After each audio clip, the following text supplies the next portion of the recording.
مساء الخير يا فنانين. في الفيديو اللي فات حبيت ان اعمل خامه جديده اعزل بيها بس ما نفعتش، تقدروا ترجعوا لها برضه عشان يعني تستفادوا خبره. في الفيديو ده هقول لكم حاجتين مهمين احنا ليه بنعزل اللوحه قبل ما نرسم عليها. اول حاجه احنا بنعزل برضه بخامتين، يا اما سيلر يا اما ورنيش مائي. هقول لكم ليه احنا بنعزل. اول حاجه انت لو بترسم بالوان زيت اللون الخامه بتاعته اللي هي الزيتيه بتاعته التوال بيشربها، فاللون بتاعه بيبهت. اللون لو هو اصفر مثلا ناصع، مثلا اصفر كناري، هتلاقي مره واحده قلب اصفر غامق شويه، هتلاقيه مغمق.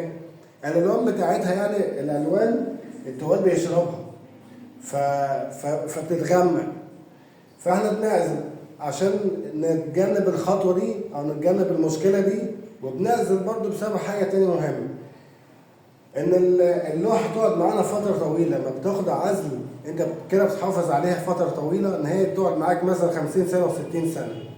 ده برضو لو كانت برضو النوع الزيت اللي انت بترسم بيه برضو كده كويس. كده دول المعلومتين، ويا رب اكون يعني قدرت افيدكم. شكرا ليكم.